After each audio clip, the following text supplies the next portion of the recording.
A prayer that was nothing but the silent scream of a broken heart, offered in the face of unbearable shame and relentless provocation. The story of Hannah begins in such a place of profound anguish.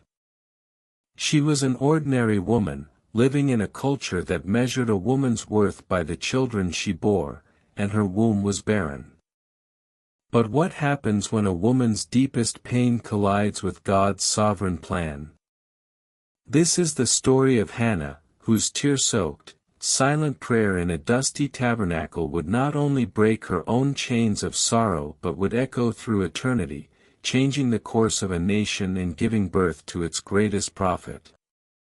Our story unfolds during a dark and chaotic period in Israel's history, the time of the Judges. The nation's spiritual heartbeat was faint. The priesthood was corrupt, and the word of the Lord was rare in those days. There was no frequent vision. Israel was a people adrift, desperately in need of a true voice from God. Into this spiritually barren landscape, we meet a family from Ramah. A man named Elkanah had 2 wives, Peninnah and Hannah. Peninnah had children, but Hannah had none. In that ancient world, barrenness was not a private medical issue, it was a public disgrace, often viewed as a sign of divine disfavor. And Peninnah, her rival, made sure Hannah never forgot it. She was a constant, living embodiment of Hannah's lack. Every year, the family made a pilgrimage to Shiloh, the resting place of the tabernacle, to worship and sacrifice to the Lord.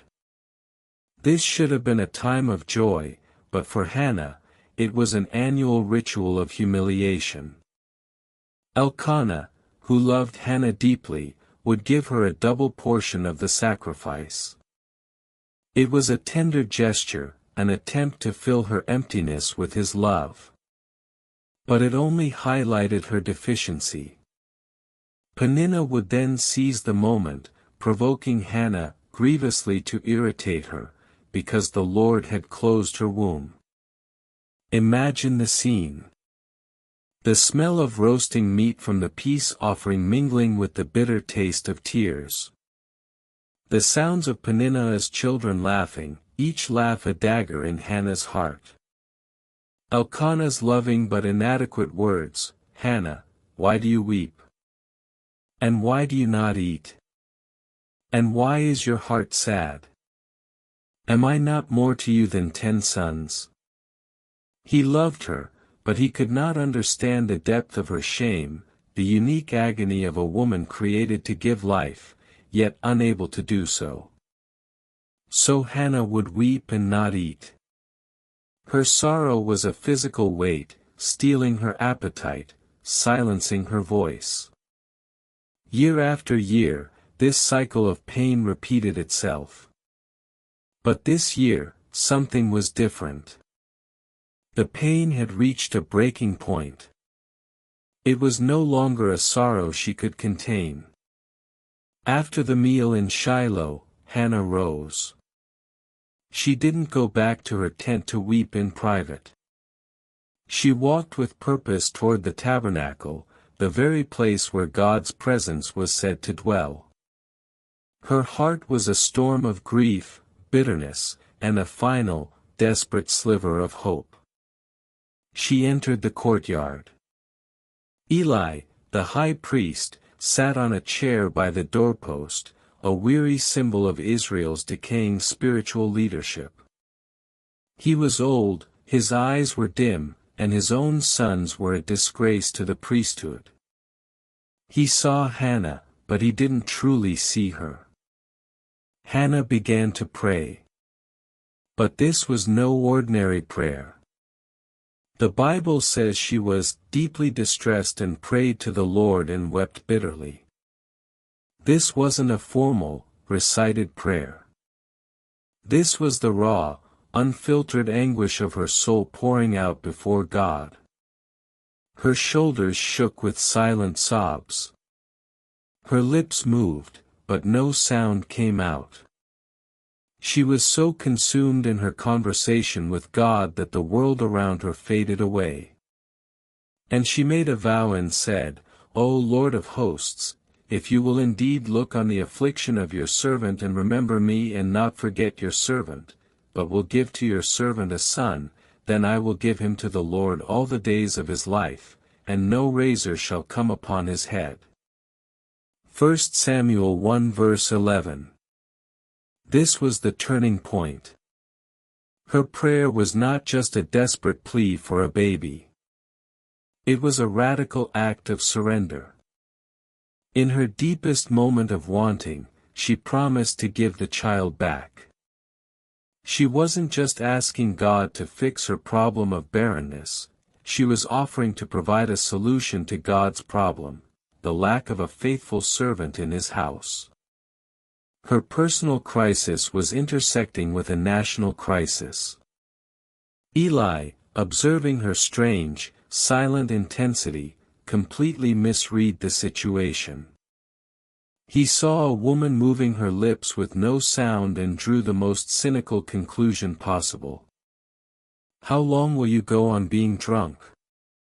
Put your wine away from you." His accusation must have felt like a final, crushing blow.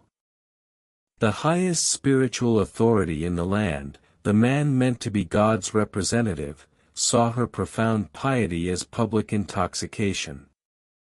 But something had already shifted within Hannah. The woman who was silenced by her rival's taunts now found her voice. She answered the high priest not with anger, but with a quiet, powerful dignity.